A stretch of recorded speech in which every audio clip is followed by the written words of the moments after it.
I wanted to talk a little bit about prosperity and how the government statistics create this lie, this fog that we can't see through.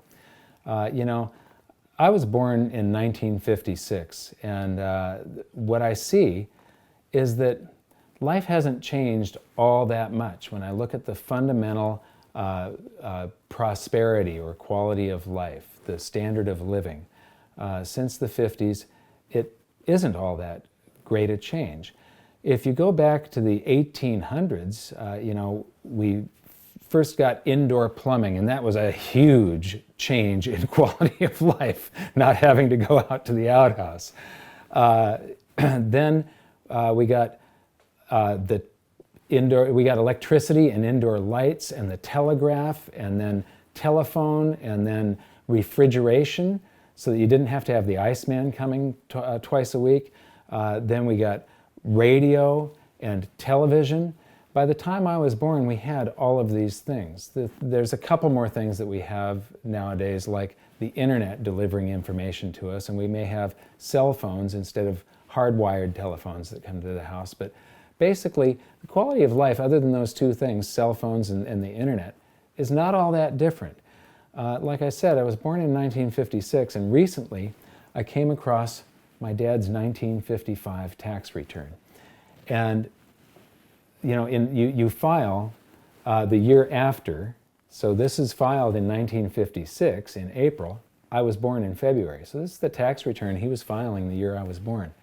What amazes me here is that he's a store manager in Salem, Oregon. He's claiming 2 dependents only. His salary, he got $9,600 that year was his total income. He only paid about $1,100. It's $1,096 of tax. So that's around 12% roughly income tax. And you know, if you were in a low income bracket, 12% sounds, you know, if you're at a very low income bracket, that sounds about appropriate. But I went to the U.S. Census Bureau. So here's the Census Bureau, Census of Housing. And you got to be careful when you look at tables like this on websites where you're getting information. This first data set is adjusted to $2,000, the year $2,000. So we have to go down here for home values measured in their nominal value, the value of the dollars the year the census was being taken. And in 1956, a single-family median price home in the state of Oregon was $6,800. In 1960, it was $10,500. So I'm figuring that $7,500, $8,000 tops is about what a single-family median price home cost in 1956 in Oregon, the year I was born. So here's my dad standing in front of the store that he managed. There's this hopped up, it looks like a Ford flathead motor here. And with that job as a store manager, his income was higher than a single-family median price home, significantly higher. So he's not in a low tax bracket. He's actually in an upper tax bracket, and it's only 12%. You know, he's making a lot of money at $9,600 if you can buy a house for $7,500, $8,000.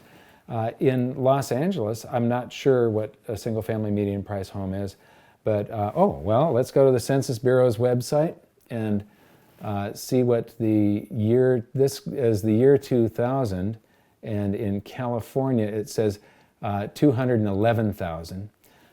So in Los Angeles in 2010, I would think maybe 250, 300,000 bucks maybe is what a single-family median price home is. So that means an auto parts store manager should be making $350,000, $400,000 a year, and that's just not happening. You know, I was talking about the standard of living, and that we already had a television, and we had indoor lights and plumbing and telephone and all of that stuff, and that the new things that we've got, our information comes to our house with computers. And yeah, a lot of houses have 2 TVs, and we've got cell phones now, and you've got one for each person instead of. When we moved to Los Angeles in 1960, we moved to a house up on the hill with a swimming pool, upper middle class. My dad always drove things like Cadillacs and Lincolns, and he always had new cars, like I was saying. Every 1 to 2 years, he would buy a brand new car. And what I see when I look at these neighborhoods today, the same neighborhoods with the same houses, and yeah, we've added on a room maybe to a house, or somebody put on a second story, so the houses might be a little bit bigger, but the family size is actually smaller. Before the pill, average family was like 4 children in each family, and now we're at 2.3 children in each family.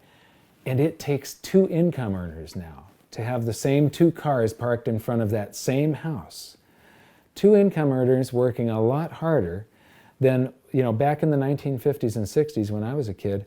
The normal thing was that the man went to work and the woman stayed home. That was the average family. The women stayed home and raised the kids, and that's the way it was in my family.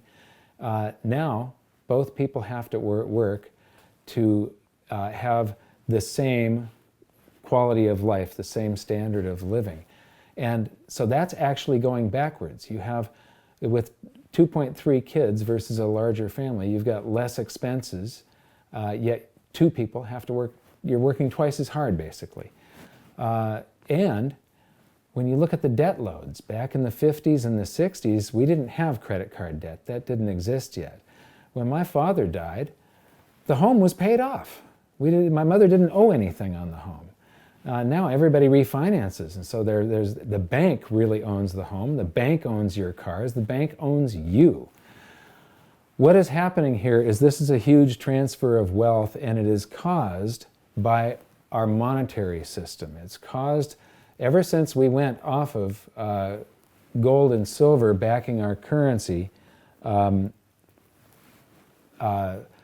been able to just create and to expand the currency supply, and this transfers wealth out of your pocket to the banking sector. The government tells us that we've had this phenomenal increase in GDP. This goes back to 1960, and it's about $3,000 per person. And then we get up to $47,000 in about 2008, and it's contracting now. So this is GDP per capita. This is the prosperity of the United States per person. That's what this chart is showing you. And then we took that and adjusted it to inflation. And what they're telling us is that we're actually about 3 times more prosperous than we were in 1960. This doesn't go back to 1956 when I was born. If it did, about 3 times more prosperous. Does each family own 3 houses now and 6 cars? No, it's the same. So this is a lie. And what is happening here is this excess GDP is going to the banking sector and the richest top percent of the people in the country and the government. It's not going in your pocket. The average family is actually getting poorer because, like I said, it now takes 2 people to live basically the same standard of living as when I was a kid.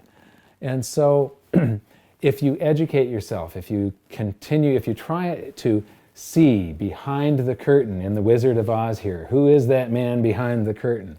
If you can pull that curtain back, you can put yourself on the same side of this wealth transfer that is going on. So take care of yourself. Cash in on this opportunity because it's huge. Don't let them line their pockets, you line yours. I'll see you later. Of about 4 ounces of gold. And if you start back in 1900 up to 1929, got out of whack, it went into a bubble to 18 ounces of gold. However, that was just the stock market moving. It was stocks moving, but not gold. Gold was $20.67 an ounce. Then the markets crashed, and it reverted past the mean down to just 2 ounces of gold in 1932. Then we went up in 1966 to about 28 ounces of gold. And then the stock markets went sideways, but gold began to move because it became free.